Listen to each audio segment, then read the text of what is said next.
আসসালামু আলাইকুম। আম, এখন আমরা একটা পেশেন্ট করব, হিজামা। উম, ওনার মাইগ্রেনের সমস্যা, মাথা ব্যথার সমস্যা এবং আইবিএসের সমস্যা, হজমের সমস্যা, ডাইজেশনের সমস্যা। তো আপনারা যেমনটা জানেন যে হিজামা মাইগ্রেনের জন্য, মাথা ব্যথার জন্য তো খুবই ভালো। এর সাথে সাথে হজমের জন্য কিন্তু হিজামা খুব উপকারী।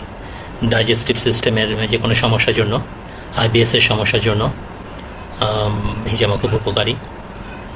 পেটের সমস্যার জন্য, এছাড়াও অ্যাসিডিটির সমস্যা, এটা আমাদের খুব কমন সমস্যা, অ্যাসিডিটির সমস্যা। এছাড়া কিডনির সমস্যা, ক্রিয়েটিনিন বেড়ে গেলে, কোলেস্টেরল বেড়ে গেলে, হার্টের সমস্যা, হার্টের ব্লক ইদানিং খুব বেশি হয়, হার্টের ব্লক, ফ্যাটি লিভারের সমস্যা, লাং সমস্যা, অ্যাজমার সমস্যা, এগুলোর জন্য পিঠে এবং বুকে হিজামা করলে কিন্তু খুব উপকার।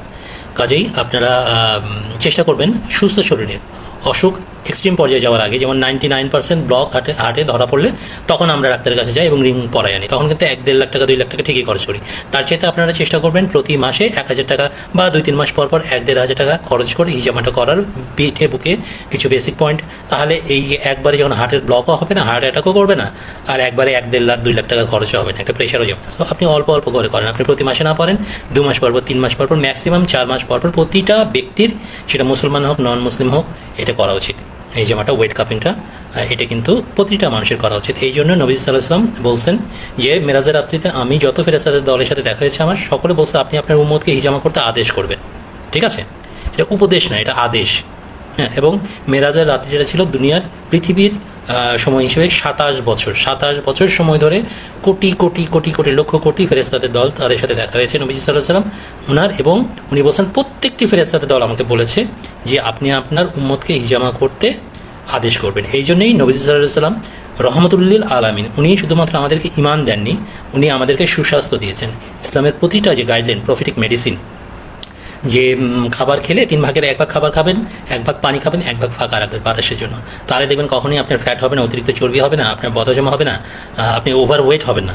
হ্যাঁ, আরেকটা হলো খুব ক্ষুধা না লাগলে খাবেন না, খুব ক্ষুধা না লাগলে খাবেন না। এটা নবী সাল্লাল্লাহু আলাইহি ওয়াসাল্লাম বা সাহাবীদের এটা সুন্নত।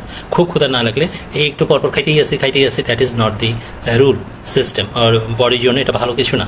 হ্যাঁ, ইন্টারমিটেন্ট ফাস্টিং যেটা বলে, ইন্টারমিটেন্ট ফাস্টিং, যে অন্তর্বর্তীকালীন একটা গ্যাপ দিতে হয়, দুইটা খাবারের মাঝখানে একটা গ্যাপ দিতে হয়। ঠিক আছে, এখন এটা চেষ্টা করা ভালো যে 12 ঘন্টা, যেমন ডক্টর জাহাঙ্গীর কবির বলে যে 24 ঘন্টা না খেতে থাকে।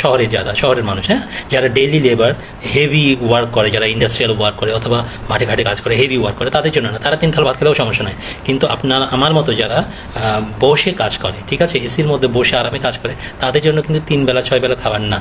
হ্যাঁ, যে ক্ষুধা লাগুক না লাগুক খেয়ে ফেলেন, তাহলে কিন্তু শরীরের জন্য ক্ষতি করবে। কাজেই খাবার, ডায়েট, এক্সারসাইজ, ঘুম এবং হিজামা, এই 4টা জিনিস কেউ যদি রেগুলার মেনটেন করে প্রপার সিস্টেম অনুযায়ী, তাহলে কিন্তু সেই 100 বছর বাঁচলেও সুস্থ শরীরে বাঁচতে পারে ইনশাআল্লাহ। সবাই ভালো থাকবেন, আমরা লাইভ দেখানোর চেষ্টা করবো ইনশাআল্লাহ। আসসালামু আলাইকুম ওয়া রাহমাতুল্লাহ।